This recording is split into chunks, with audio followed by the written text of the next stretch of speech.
Assalamualaikum warahmatullahi wabarakatuh. Perkenalkan, nama saya Invia Dia Armita. Saya dari 5 MPI 1A dengan mata kuliah kurikulum pendidikan. Baiklah, teman-teman bisa lihat ya, di sini ada peta konsep yang mana materinya tugas dan peran kepala sekolah dalam manajemen kurikulum.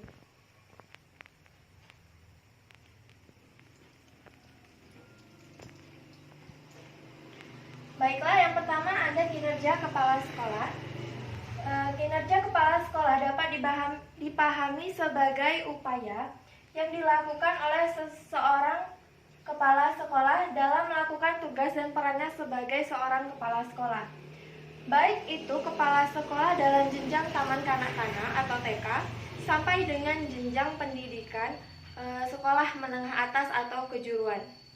Kinerja merupakan perwujudan dari pengetahuan, sikap, dan juga keterampilan yang setara dengan visi misi masing-masing satuan atau jenjang pendidikan berdasarkan kompetensi dasar kepala sekolah.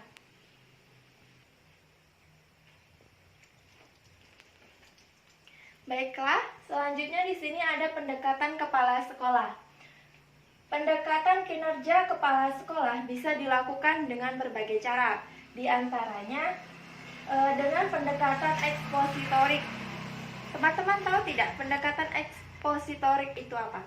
Pendekatan ekspositorik itu adalah strategi pembelajaran yang menekankan pada penjelasan untuk siswa dapat memahami dari materi tersebut. Nah, kemudian pendekatan ekspositorik itu dianggap cukup efektif dan juga relevan. Kemudian pendekatan yang bisa dikembangkan itu yang pertama ada pendekatan berdasarkan perencanaan program kerja kepala sekolah.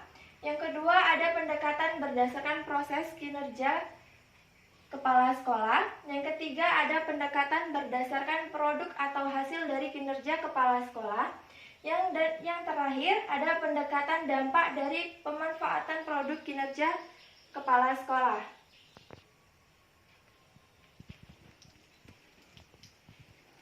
Kemudian yang selanjutnya ada rencana kegiatan tindak lanjut atau RKTL, kinerja kepala sekolah. Rencana kegiatan tindak lanjut diharapkan memiliki dua dampak. Yang pertama, terhadap sasaran yang dievaluasi dan perilaku yang melakukan evaluasi. Kedua dampak ini diharapkan mendapatkan dampak yang positif. Contohnya, untuk dampak bagi sasaran yang dievaluasi yaitu kepala sekolah tentu akan memperoleh sejumlah perlakuan atau kegiatan dan lanjutan program yang mesti dilakukan oleh kepala sekolah di lingkungan sekolahnya. Sedangkan untuk pelaku yang melakukan evaluasi melalui rencana kegiatan tindak lanjut ini akan mengetahui kelemahan dan juga kekurangan yang seharusnya diperbaiki setelah menemukan beberapa temuan di lapangan.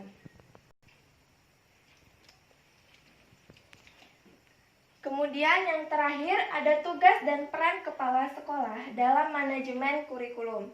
Di sini kawan-kawan bisa lihat ada 16 tugas dan juga peran dari kepala sekolah. Yang pertama, menyusun perencanaan sekolah atau madrasah untuk berbagai tingkatan perencanaan. Yang kedua, mengembangkan organisasi sekolah atau madrasah sesuai dengan kebutuhannya. Yang ketiga, itu memimpin sekolah atau madrasah dalam rangka pendayagunaan sumber daya sekolah. Yang keempat, itu ada perubahan dan pengembangan sekolah atau madrasah menuju organisasi pembelajar yang efektif. Kemudian yang kelima ada menciptakan budaya dan iklim sekolah atau madrasah yang kondusif dan inovatif. Kemudian yang keenam, mengelola staf dan guru dalam rangka pendayagunaan sumber daya manusia secara optimal. Kemudian yang ketujuh, itu ada mengelola hubungan sekolah atau madrasah dan masyarakat dalam rangka pendirian dukungan ide, sumber belajar, dan pembinaan sekolah ataupun madrasah.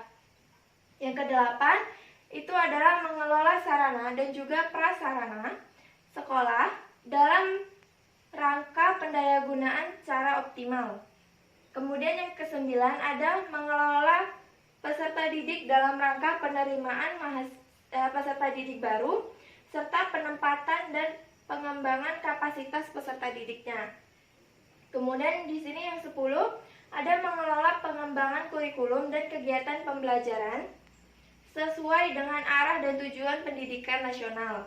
Yang 11 itu ada pengelolaan keuangan sekolah sesuai dengan prinsip pengelolaan yang akuntabel, transparan dan juga efisien. Kemudian yang ke-12 itu mengelola ketatausahaan sekolah atau madrasah dalam mendukung pencapaian tujuan sekolah.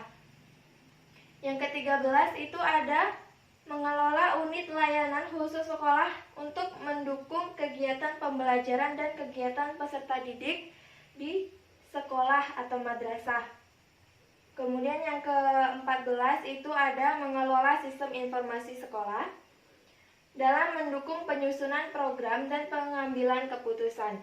Kemudian yang ke-15 itu ada memanfaatkan kemajuan teknologi informasi bagi meningkatkan pembelajaran dan manajemen sekolah. Nah, yang terakhir ada melakukan monitoring, evaluasi, pelaporan pelaksanaan program kegiatan dengan prosedur yang tepat serta